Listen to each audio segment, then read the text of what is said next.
All right, so I think we can start. All right. Hello again, everyone. Welcome to our meetup. I'm sure you got used to our weekly meetup. So every week we're just like bringing you, let's say, a new topic when it comes to digital marketing. So obviously, I mean, everyone is really excited to know more about whether it's influencer marketing or just like any other thing in terms of digital, because nowadays, I mean, this is your main, let's say, this is your main asset, right? So this is your main presence where you're trying to, I mean, to be on top of your competitors. So first of all, let me just start by telling you that I'm sure you know, but this meetup is, I mean, it's brought to you by Astrolabs. So just to tell you a bit about Astrolabs. So Astrolabs is a capability building company where we're trying to develop the ecosystem, the digital ecosystem in the whole MENA region.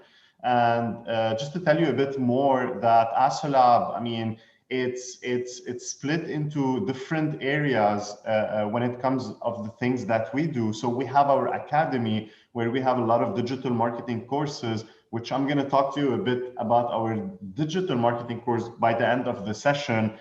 We have our corporate trainings, we have our talent acquisition at the same time, where we help people get better jobs in their fields.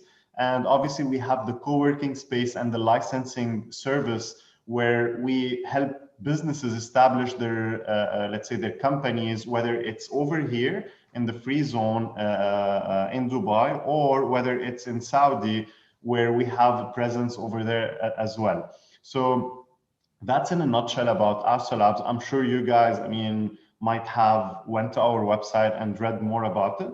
So now, let's start by, let's say, editing your names. If you guys, I mean, if you're using like a username or something, so that would be good for everyone to get to know each other's, to know who's with us in the room. If you would like, I mean, obviously that's optional, but if you would like to, like, just open your camera so that we can make this more interactive. But again, that's optional. And just make sure that your mic is on, just in case you have something you want to ask, you want to, like, participate in the conversation. So, I mean, that would be great. All right. So now I'm going to leave it to my colleague Lama, who's going to walk us through the most important things when it comes to influencer marketing and how to do it efficiently for our businesses. All right, Lama, the floor is yours. Thank you so much, Albert. Thank you. And thank you everyone here for joining us today. I'm very happy to be with you here. I've got the chance to do a few meetups before with Astrolabs, but it was back in the day. We actually had the chance to be at the co-working space or at the courtyard. Just a quick recap about myself and who am I. My name is Lama Youssef. I'm a digital marketing trainer and consultant. I've been working in this field for around 9 years across retailers, e-retailers, e-commerce businesses, and I'm also, I've recently started on my own like a year ago, and I mainly work with the startups right now to help them improve their digital marketing activities. And I also train with Google and I train with Astrolabs. Okay, so please, I want to have this session as interactive as possible. Just because it is online doesn't mean we can't actually enjoy the real life experience as much as possible, of course. So feel free to ask questions. Feel free to interrupt me. The purpose of this is that we could all learn. I'm also looking forward to learning from you guys. So if anyone has anything that would like to add or share from a personal experience, or if you have a question about a campaign that you want to run for influencers or have run before, please feel free to participate and speak up. Okay, now, so what are we going to cover today exactly in the session? First of all, we're gonna identify or define the differences between influencers versus content creators. We're going to talk about why working with influencers is actually good and how can influencer marketing help you achieve your business objectives. How to select the right influencers for your brand. Now with the the amount of options that you have when it comes to the influencers that you can work with for different objectives, and the amount of people that can actually help you put the word out there for your brand, there is a very important question that usually raises is like, how do I know that this influencer is actually right for my brand and right for my objective? So we're going to cover this as well.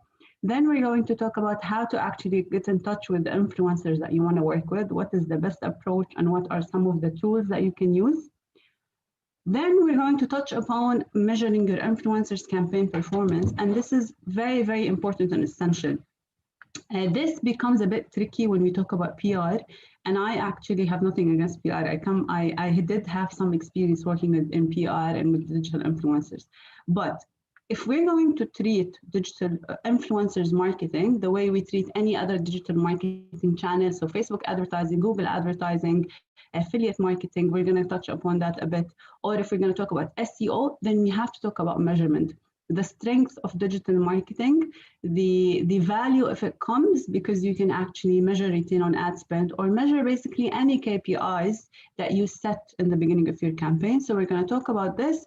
And lastly, we're actually going to talk about the disadvantages of influencer marketing, because just as much as it's good, it can actually has some downfalls. So we're going to touch upon a couple of case studies that actually happened. And I will share my personal experience as well. On how can digital marketing go wrong and what to do to avoid it. Okay, so let's start in the beginning of what is influencers marketing. So influencers marketing is basically when a brand collaborates with an online influencer to market one of its products or services, or to increase brand awareness, or to achieve a specific engagement, or to create content. The thing that I want you to understand is that influencer marketing in a way that how can a certain person influence another person's buying decision. And of course, here we're talking from of how an influencer or how can a human being influence someone's decision to buying your product or service. It is not really something new at all. It is something as old as when a sister influences her sister's basically buying decision when it comes to buying the right product for her kids, or the way peer pressure works, or the way word of mouth works, or the way endorsements by by celebrities have been happening across the world, and for a very long time since the beginning of marketing. Why has influencer marketing become such a thing? It became such a thing because of the rise and of social media channels and the penetration of the use of social media channels across the region and across the world. Until 6 years ago or 5 years ago, and I remember the very first marketing on influencer collaboration I did was back in 2014. Before that, it wasn't really a big thing in this region specifically, and now it sort of became everything that people talk about. Before I actually continue, I want to ask you a question, and if you're not comfortable opening the mic, just let me know in the chat. How many of you had actually had an experience of working with an influencer for a specific campaign or to promote a product or a service? Okay, so Adib had in Beirut. Claire had, okay. Good. Okay. This is George. Hi, very George. good course. Thank you for that. Actually, I'm working as an influencer here in the UAE and the Gulf. Okay. Sorry, George, can you speak up a bit? I think your voice is not, I can't hear you. Is it better now? Yes, please go ahead. Yeah, so I'm working with many brands here in the Gulf, mainly in UAE.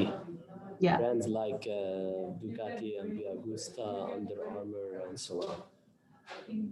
Okay. So you work with, so you're the, so we actually, you were the influencer, right? So we have someone from the other side. Okay, nice to have you. It's very good. I'm very happy that you're here. It's good to have the perspective from someone from the other side of it. And I would definitely want to hear your input about it, because because what happens is that we always think about it from the brand's perspective. So it's very good to look at it from the influencer's perspective as well.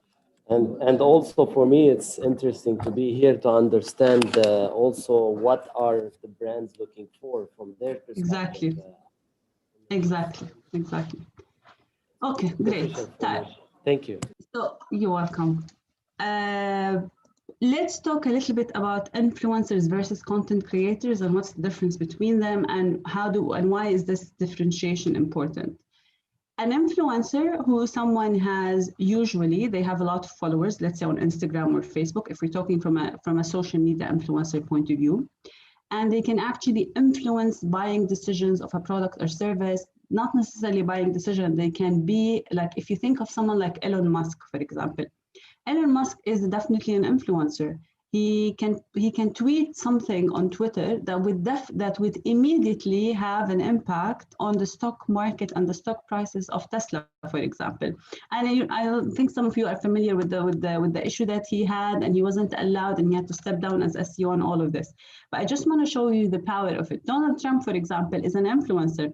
He would tweet something on Twitter, and millions of people would actually follow whatever he is saying, whether it is like whatever basically the cause that he's advocating for.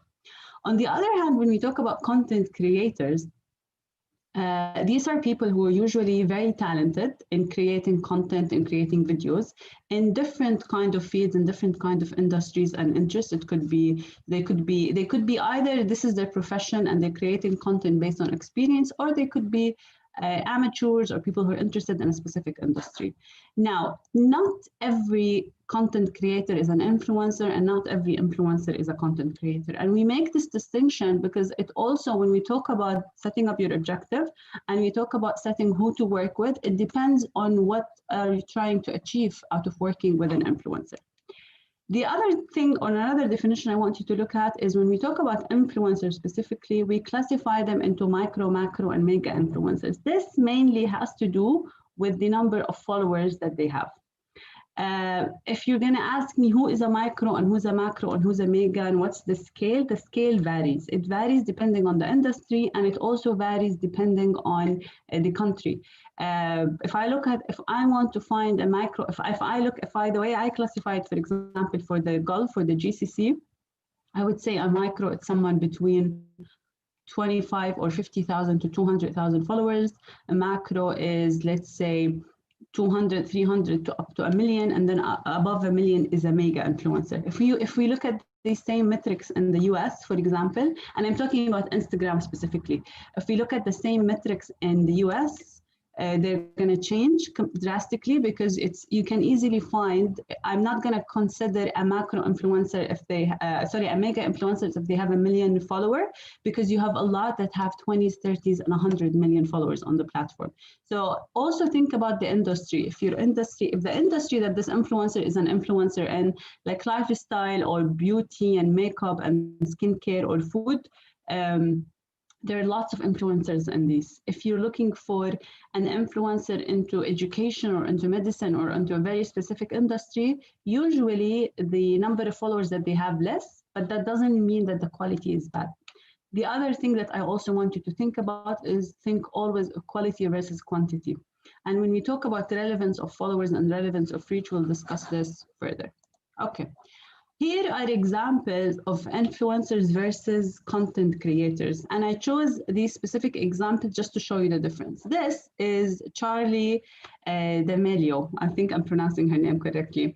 And I actually found out about her from my niece, and she made me feel so old because I'm supposed to know her, but I didn't. I found out about her from my niece a few weeks ago. Charli D'Amelio has 99 million followers on TikTok. Actually, just today, TikTok launched an article that she is the first one to hit 100 million followers on the platform. Why is this very important? TikTok, relatively speaking, is a very young platform. If you think when was the first influencer to achieve 100 million followers on Instagram, it took years for them to do that. On TikTok, it was in a split in a second compared to the number of how old the platform is. Secondly, Charli D'Amelio doesn't really create content. She does, like, I was checking her content and it's like, she's a dancer that became a social media influencer. But if you check actually the content and the stuff that she does, there isn't much content creation or time or anything that goes into it, right? So that's the other thing that tells you that she isn't really but she is definitely an influential. She's influential enough that Jennifer Lopez recently invited her to join one of her videos. Okay, the other example I want to show you, and on purpose I chose someone from this region. I think she's Syrian based in Turkey, I'm not sure. But look at the beauty of the content that she creates. Look at the time and the effort, the quality of the images. She shoots images for the food industry usually. And she also posts a lot of videos on how do you create the images, the amount of time that goes into each piece and each image of these. And look at the engagement that she receives. For someone that only has 47,000 followers to have this kind of engagement, this is something amazing. So this is when we talk about quality, and this is where someone that I would qualify as a content creator, not necessarily an influencer. Another example I want to show you is that if you look at celebrities like Jennifer Aniston or The Rock, these are some of the most influential people. Jennifer Aniston got, I don't know how many, she got 16.3 million likes on an image that is pixelated, not clear, but of course it is an image of Friends. The Rock has more than 200 million followers on Instagram. He's considered one of the most influential celebrities in there. Even though if you check the quality of their content, you're going to see that not much time or effort has been put behind it. But that doesn't mean we cannot consider them their influencers. They're major influencers. Okay. Now, if we want to talk about basically the objectives, or why do you want to work with influencers? Before that, I'm going to take a step back and spend some time on the funnel. The funnel is one of the most important concepts when it comes to digital marketing, and it's a very simple concept. This explains basically the consumer journey. It basically tells you that before your customer becomes your customer, they have to go through three main steps. First of all, they need to be aware of the product or of the brand. So they are aware that it exists. Secondly, this pure product needs to go into their consideration level. A consideration level is like this. If I am aware of the fact that Nike and Adidas exist, and I'm interested and I want to buy sport shoes right now, Nike and Adidas will qualify to become part of my consideration.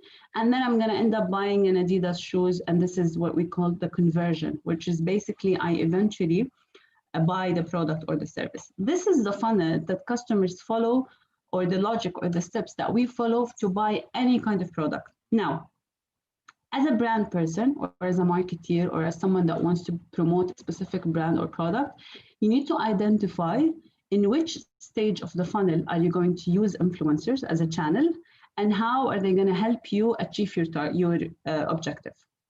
If you want to use them for brand awareness, if you're launching a new product and you want to get the words out there, you want more people, more relevant people to be aware of your product, then you're going to look for influencers that have relevant reach. What do we mean by that? It means that if you want to launch a new mascara in the UAE, you have to look for an influencer, a female influencer who has a huge follower base of women in the UAE who are interested in beauty. So this is how you know that you are targeting the right person, that this person's audience is similar to the audience that you want to reach. If we're talking about interests, so you want to increase consideration. You want people know about your brand, but for some reason, they're not buying it. Or if you want to create more information and you want to create more engagement for a brand that kind of requires a lot of information. What do I mean by this? In general, okay, people are willing to watch a 2-minute or 3-minute story by an influencer that they follow, even if she's talking about a new mascara, a new phone that has specific features. If we're looking on videos on YouTube for a YouTuber that we like and they're explaining how to use the new instant cooking pot or something, people are more willing to watch content by influencers than to watch paid advertising. So you can easily get away with pushing a lot of information, creating engagement, and showing a specific type of content that you wouldn't be able to do with the other channels on digital advertising, just because the likelihood that people are going to watch an ad when they know that they're an ad reduces a lot. Now, if you want to use influencers for conversion, if you want to use it, what we call performance-based, to specifically and directly increase your the number of orders or the services that you're selling or a booking to a hotel or whatever it is, this is where you work with influencers on a performance base, and you can also work with affiliates. So affiliate marketing specifically, we're not going to discuss it a lot because we're specifically talking about influencers marketing, but just to explain it to you, it's basically when you're working with people or organizations or associations, or you also have affiliate marketing networks that can reach to a specific audience that they're going to convert and they're going to buy your product, but the payment method or the way you're going to pay them is directly related to a conversion, which means you only pay them if a conversion happens through that agreement that happens. Something very simple that everyone I'm sure has encountered, especially now with Black Friday and November and all of the offers, is when influencers have coupon codes. So a coupon code is basically a way for you to work with influencers on an affiliate basis. You're going to work with an influencer that is very influential, that people are basically going to listen to and take her advice and try the product that she's recommending. She's going to give them a discount code of a specific percentage to use. And these codes are trackable in a sense for you as a brand to understand which influencer has generated the most amount of the most amount of conversion.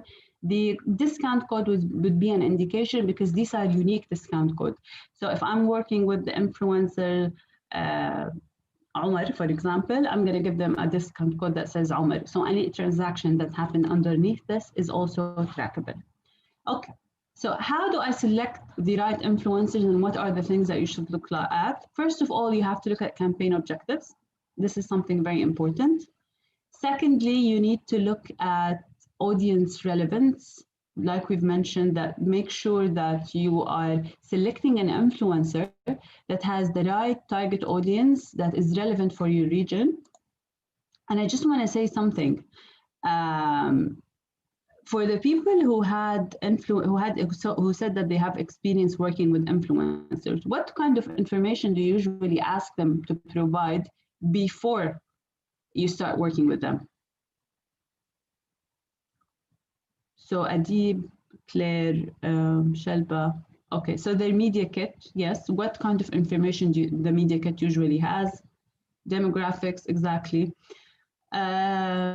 George, when you work with brands, what do they usually ask you for, or what kind of information do you usually provide them with? Some insights, basically, from Instagram, for example, and the other things they can get usually from the page, and but usually the insights, like how many percentage male, female, which region, which countries, which age group, these things. Yes, exactly. So this is exactly the kind of information that you want to get from the influencer before you're working with. Shelba is saying that they feel that they can make it up. I'll tell you what. They can, and this is why personally what I do is that I ask for screenshots to be taken directly from their Instagram accounts. I'm interested in the insights that Instagram provide more than a very well done media kit that is beautifully designed.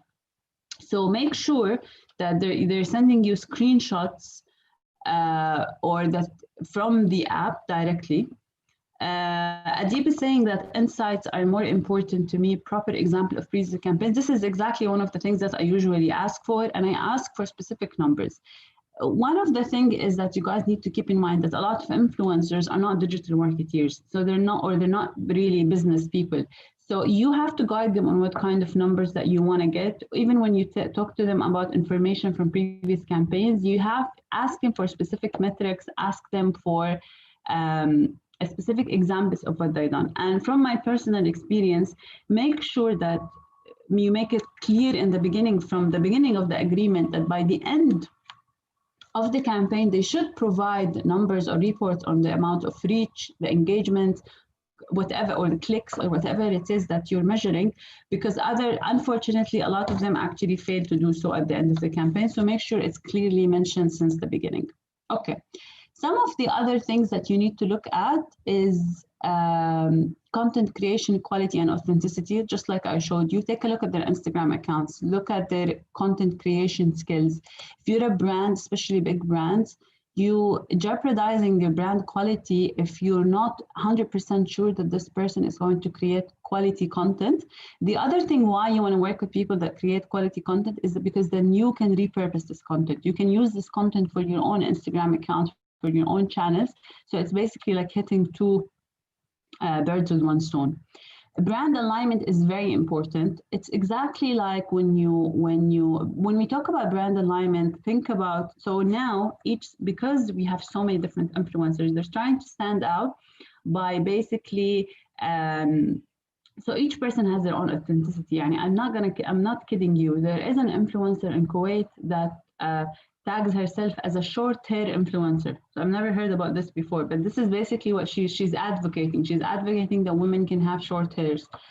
You're gonna find a lot of really niche targeting. So think of something. Don't go with someone that's very controversial, because I'm gonna show you at the end they can really harm the brand. Or if it's a very, very bad alignment, like for example, if you're selling a baby product, make sure at least that this influencer is a mother. If you're selling products for a specific age group, make sure that she fits that age group, for two reasons: because you want the content that she creates and the messages that she sends to be authentic, and also because it makes sure that her followers are actually the relevant audience that you want to reach. So Adib is saying is that he also checks example from within the same industries so that their clients belong to, and he also check if they already collaborated with direct competitors. Yes, this is actually something very good to look at. I would manually look at their basically their the content that they created, the recent collaboration that they've done, make sure that they didn't have any sort of like exclusive agreement with the brand, and make sure that they haven't been, because some influencers spend some time like really promoting a specific brand for so long and advocating it, and then within weeks or within days they're switching to another brand and they're saying, I've always loved this, so they lose their credibility. And I want you to understand something, that people are not stupid. We know that these influencers are paid for these collaborations. We know that these are advertising, and we're fine. We understand that this is how, I'm talking from a consumer point of view, and they're usually fine. And some of the influencers I worked with, I would consider them, this is what I would call them, some of them unfortunately were like a walking billboard, in a sense that every single day they have an ad. The ad looks very fake. There's no genuine content to it. And let's say she works with like 20 different brands from the same industry. So she loses her credibility.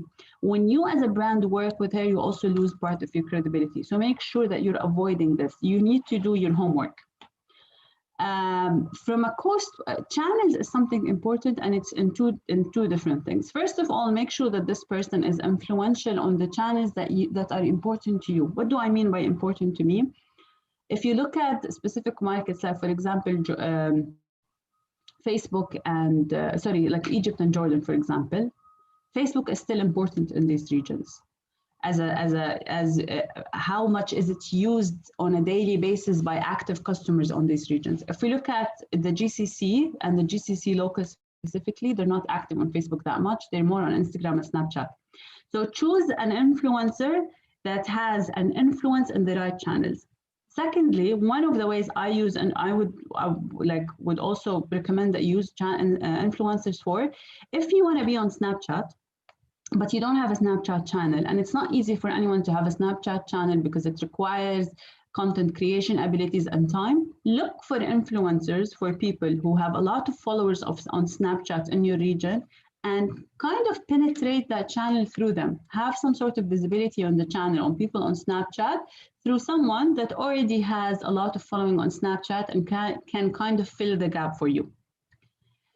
Cost, when we talk about cost is something important that you need to take into consideration. And one of the ways, one of the ways I would do it is to compare the cost per reach or the cost per engagement or the cost per result that you're going to get from this influencer versus the other digital marketing channels. So a costing model that I personally follow is that I look at the reach, I look at how many, which means reach basically refers to the number of unique people that their post would reach, would be seen by. So reach is a metric of unique people.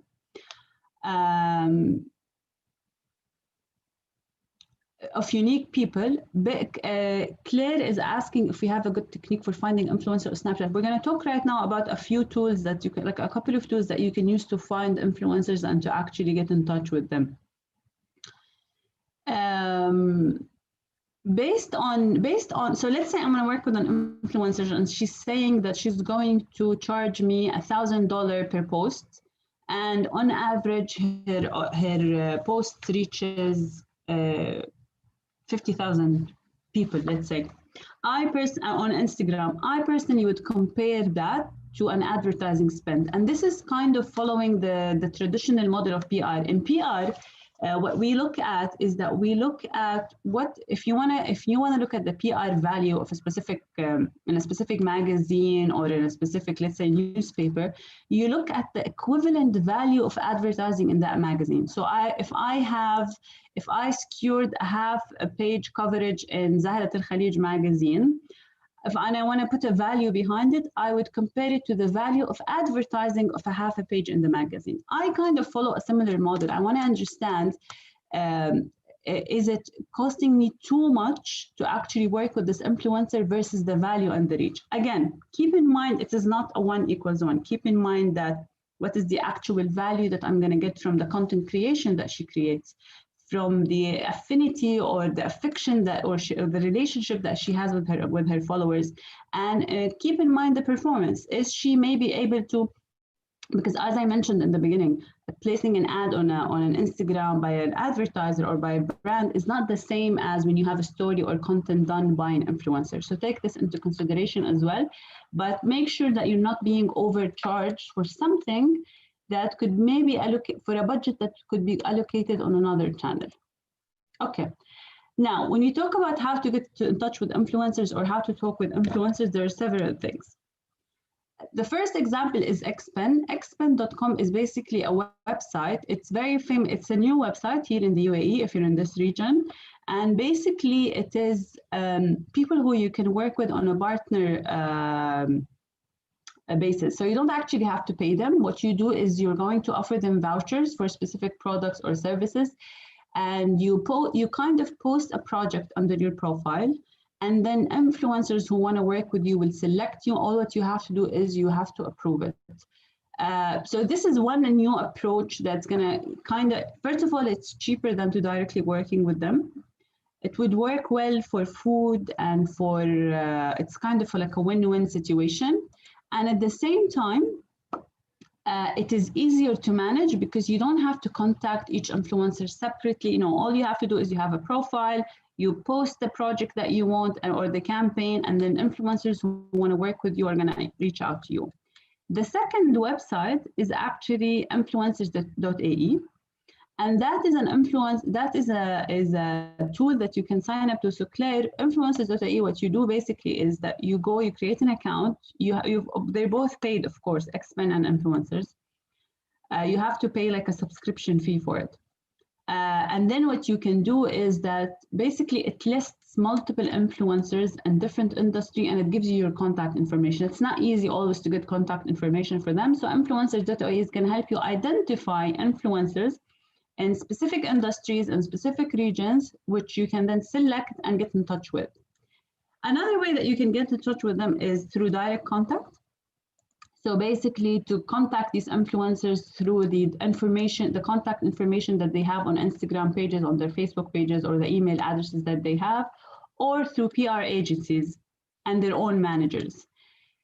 If you want to work with influencers on a PR, what does it mean to work with influencers on a PR level? It basically means that you're not going to really pay them. So one of the ways that you work with influencers on PR level is the PR packages that are sent on a regular basis to them of like new products or launches. It's the gifting system. And the thing about it, it is not guaranteed, right? You send them a product. If they really like it, if they really like the product or the cause or whatever the service is, they're going to talk about it, but there is nothing guaranteed. It is still a much less cost for you than to actually work with them for paid content. And I would recommend that you test it out. But when you test it out, test it in a way that would make sense. Select influencers that, let's say that you are selling handmade soaps that are produced locally. Select an influencer who is known for supporting local businesses and who is into organic and handmade soap. Send her a very nice personalized message. As the more you personalize it, the more you give her the chance to create content, because these people are on the lookout also for exclusive content, for new stuff to talk about, for the ability to be creative. So if you make it easier for them to do this, you increase the chances of them posting about you. And I'm telling you this out of experience, and I'm telling you this if you look at all what the beauty brands do, especially the beauty brand, because influence is such a big thing, and because I come from an experience in beauty brands as well, they spend a lot of money and effort on PR packages. So for every single launch, we actually allocate a part of the quantities that we produce. We produce special quantities for PR and for influencers. We produce special packaging for them, special props, special gifts that regular customers can get, because we want to give them the possibility and the opportunity to create content on their own and increase chances of getting the content published. Any questions so far? Is there anyone that want to add anything before we move to the measurement? Abid is also checking two, have just shared with you guys 2 more links that you can check, basically for how to get in touch or how to find influencers. Okay, so now when we talk about how to measure your campaign and what to look for, first of all, I want you to, this is something generic for any digital marketing channel, and that is start with SMART objective. SMART stands for specific, measurable, attainable, and a timely objectives. What do you mean by this? Don't have your objective as I want to work with influencer X because I want to increase brand awareness. No, it has to be specific so that when you're measuring it, how are we measuring brand awareness and what is your definition of brand awareness? Say that you want to increase the number of your Instagram followers by 2,000 people within a month of working in influencer. Say that you want to increase your sales actually, or you want to generate 20 extra orders a month by working with influencers. So have very specific KPIs, very specific objectives, so that when you actually come at the end of the campaign and measure it, you're able to do this against concrete numbers. Track performance through UTM tags and coupon codes. I don't know who is familiar with UTM tags and who's not. I'm going to give you a very quick overview about it, and then you can maybe just with a quick, it's not something very complicated, with a quick search you can actually understand. The UTM tag is a piece of code that you can place at the end of any functional link. It doesn't affect the link whatsoever, but it gives you an opportunity to later on track who is visiting your website through that specific link on your Google Analytics. So on Google Analytics, you track different sources of traffic. So you want to understand if all of the sudden, if let's say you have a newspaper and all of a sudden you have a lot of new traffic and a lot of new visitors, if you give influencers UTM tags, you will be able to add these are unique codes. You'll be able to understand which influencer has resulted in more traffic. The same thing goes for coupon codes. If you're an e-commerce business and you want to understand how many people are really influenced by the influencer you're working with, giving them unique so Octus is saying the same as Bitly. Yes, but UTM tags work specifically for Google Analytics. And when you track the content or you track basically the traffic on your website through Google Analytics, it gives you much more in-depth information. You can really understand the level of, can understand conversions that happened, the number of items that have been sold, the value of conversion. So you get so much information if you use UTM tags, given that you're actually using Google Analytics at least. And And lastly, compare results to cost from your other digital marketing channels. This is very important. This is very important when we're talking from a performance point of view. From a performance marketing point of view, if you're in e-commerce working with influencer to generate extra sales, you have to look at the cost per sale or the cost per conversion that's happening from an influencer channel versus your Google ads versus your Facebook ads. It shouldn't be too high compared to these channels, because at this stage you're working with influencers as a performance channel. So if this is your objective and this is why you're working with influencers, make sure that you're also comparing it to the cost per order from these channels. Okay. The last point that we're going to talk about is actually how can influencer marketing go wrong. So I don't know if you can read this or if you know this guy. This guy is a husband or an ex-husband of one of the Kardashian girls. I can't remember the name. So if you look at it, this became a big thing. He's working with a protein shake or a morning shake brand. So it's Adib is saying Courtney. Okay, thank you. So he's the husband of Kourtney Kardashian, I think. So if you look at it here, I don't know if you can see it, but it says, here you go at 4 p.m., write the below caption. And then it says, keeping up with the summer workout routine with my morning. So what does this mean? This basically means that this guy, as an influencer, when the brand worked with him, such a little level of like attention to details, that he posted the entire content of the email. This section, here you go at 4 p.m., right below, this is the instruction to him. This is not something that's supposed to go into the post. Now, why is this a big deal? This is a big deal because he's a huge influencer. He has a lot of influence, like a lot of followers. And when he posted this, there was so much backlash. A lot of customers were making fun of him and making fun of the brand and the way the collaboration happened. So that's one way of how influencers can go wrong. One thing I want you to keep in mind, one of the reasons why this happens is that sometimes brands become so protective of their brand image that they want to control everything. They want to control the conversation. They want to control the image. They want to control the content. Don't do this. Give them a room to create content. If you want the content to look authentic, give them give them guidelines for your brand, but also give them a room to create a little bit of content that would actually work with them. It doesn't make sense to force the thing on them. Other than that, it's just going to look like billboard advertising. A second example, and I'm going to go to your question, guys. I know that you have question, Hassan. I'll get back to your questions and to your comments now. Okay, I don't know how many of you are actually familiar with her. Her name is Sundus Al-Qattan. She's a Kuwaiti influencer. She's huge in Kuwait and in the whole GCC. She was working with a lot of the Estee Lauder brands.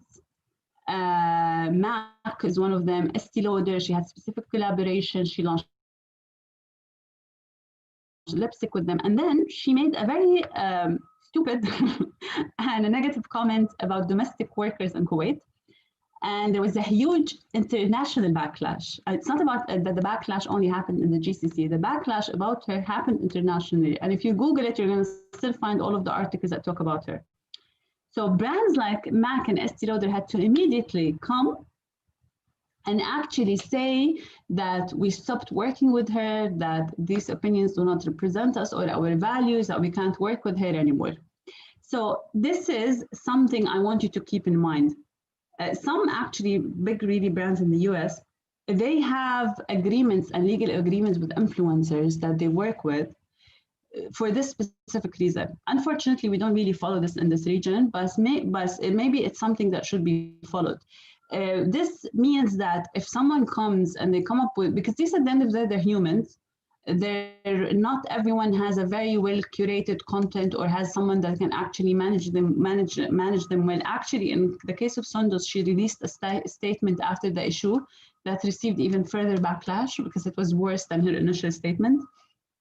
So what I'm trying to tell you is that make sure whenever you're associating your brand with someone, whenever and look at all the celebrity endorsements and everything that happens, there's always a risk.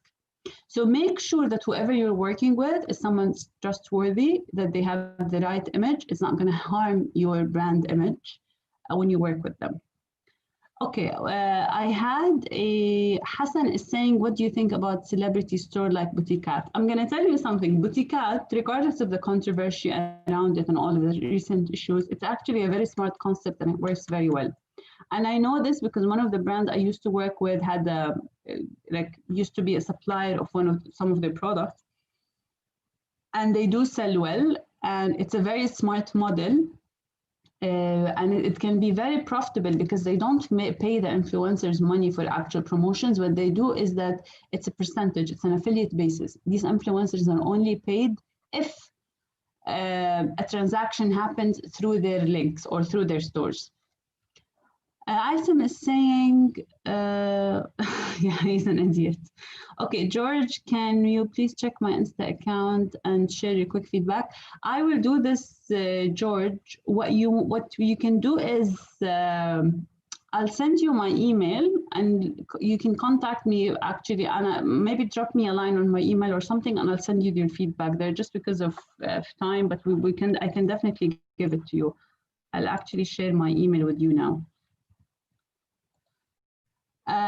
Okay, guys, so this is if you have any questions or if you have anything that you want to say, please let me know before we actually leave the floor to Abid.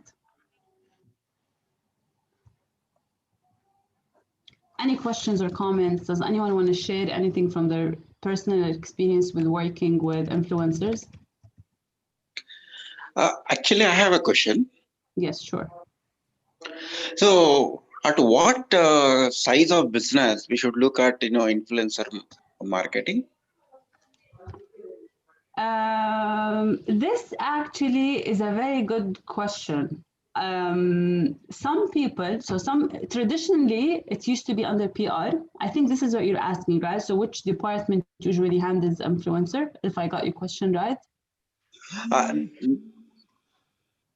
Yes? What I meant was size of businesses should look for influencer marketing because, what is the ROI? Mm-hmm. Basically, what is the kind of investment required? What is the level of results, we should expect rather than, you're saying, do you think even, small startup with, 5 people, 10 people also should look at it? Or is it better, you're aware, more than 1 million, something like that? You have any metrics there?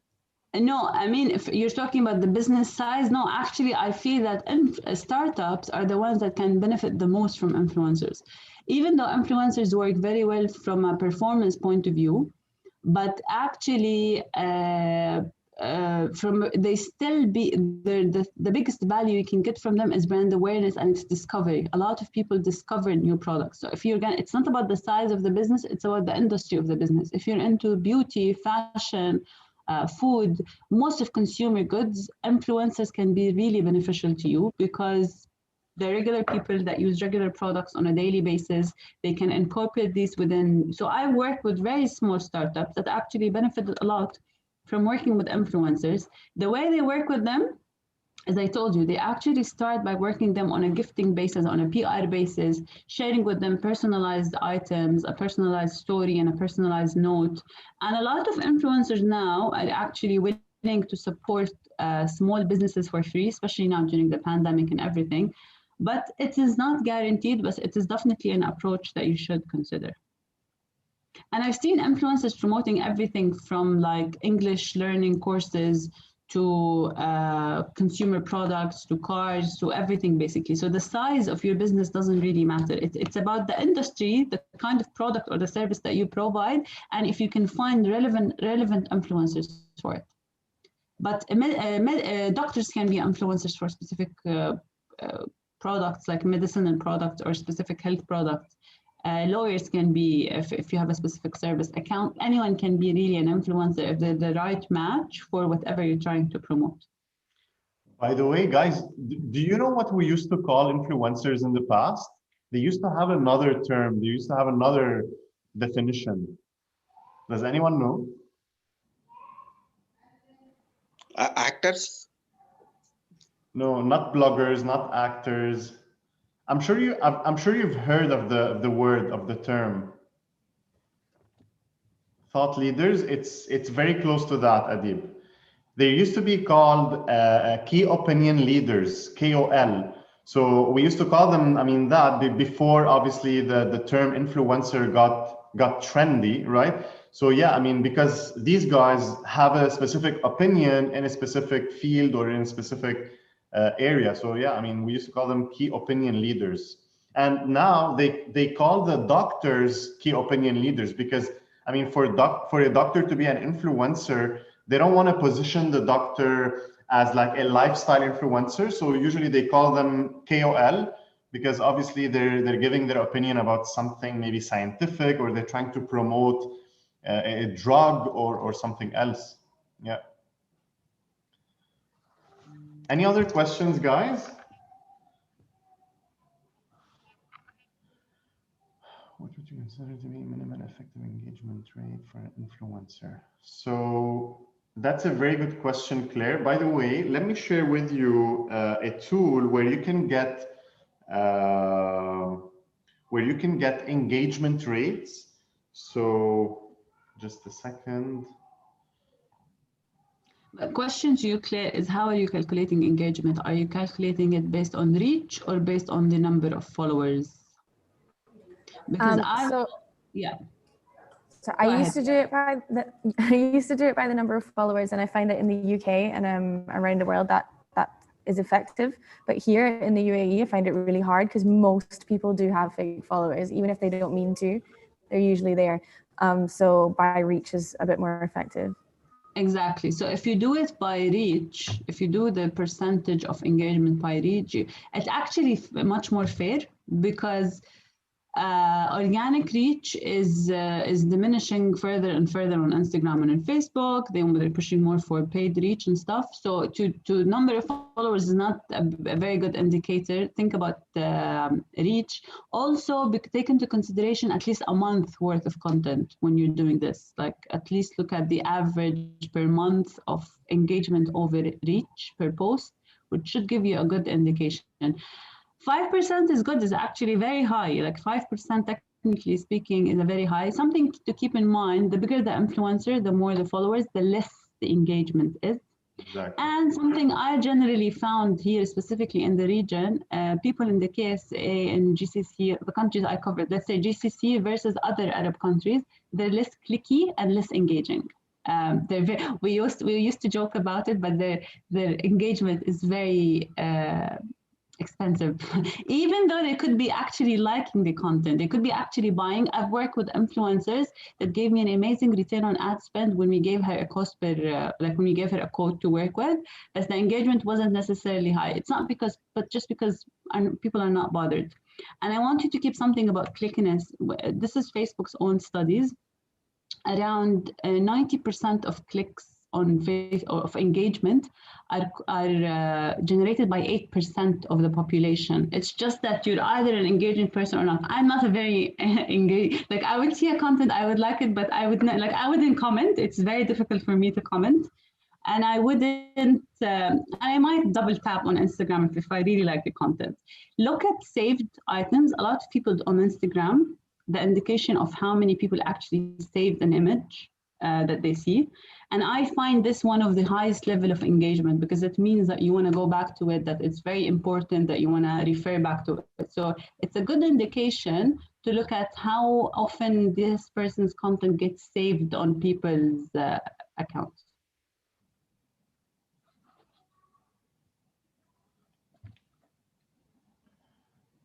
All right. So Hala asked a question. If we are a service startup, do we ask the influencer to use the service first for an authentic review or just give you the possible benefit of the service? I mean, I would say, I mean, that's personally my opinion. I don't know what's Lama's input, but I would say just to keep it like an authentic review. So let them just like test the app, right? So let them do their or test the service and give their honest opinion. That would be, just like Lama was saying, that would be more authentic. They're just like talking about what they actually liked about the service. All right. Yeah, I agree with you, Abed. Yeah, 100%. All right, guys. So Lama, if we can, yeah. So amazing. So speaking of influencer marketing, I just wanna tell you why we're talking now about our course, because I just want to remind you guys that everything that we spoke about today, even today and on previous meetups, whether we're talking a bit about analytics, whether we're talking about influencer marketing, so all of these topics that we're trying to really provide some like tips and hacks on what to do. Obviously, during our course, during our digital marketing course, which is a full marketing course with like 25 hours. So usually we cover everything in much more detail. So we cover everything from SEO, from content and social, email marketing, how to create effective campaigns on, let's say, on Google, on Facebook, Instagram, analytics, which is the most important thing. I mean, obviously, when you're doing everything, you need to like track whether you're doing it the right way or not. What are the things to improve? So all these things we're covering during our courses. So we have different courses from in-person at our academy, at our campus, to online. Obviously, a lot of people now are used to learn online. So yes, we have it, in person and online. And obviously, during this course, we support you guys to the maximum by giving you a lot of templates, by offering some office hours to give you like one-on-one attention. So yeah, there's a lot of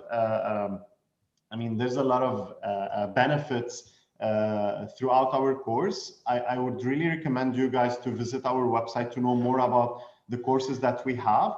And speaking of, if we can just like go to the next, yeah. So speaking about, Black Fridays and White Fridays nowadays, obviously it's not only Amazon that have a special discount for, it's not only them who have a White Friday. So, we decided at Astrolabs that yes, we wanna do like a special discount during this period. And just to tell you, obviously you can see the discount. This is a discount that's gonna where you can benefit till the end of the month, obviously, if you register to the course. But you can always benefit from taking the course maybe during December or even January. So you don't have to, you have to register now to maybe to benefit from this White Friday offer, but you don't have to take it now if you don't have the time or not. So if you were originally planning on taking a digital marketing course, I think now is the perfect time because of this, maybe because of this occasion. And one last thing, our colleague Majd has just shared the link for the survey for today's meetup. So I would really, we would really appreciate if we can get your thought on everything that we're doing. How we're doing things. We want to really hear from you. And yeah. So if anyone has anything to ask, we're here to answer you. If not, I think we're done for today. Do you guys have anything that you want to know more about?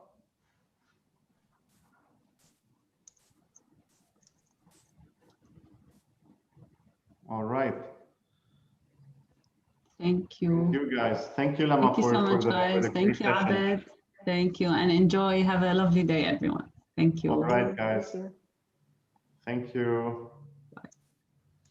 Bye-bye. Have a nice end of the day.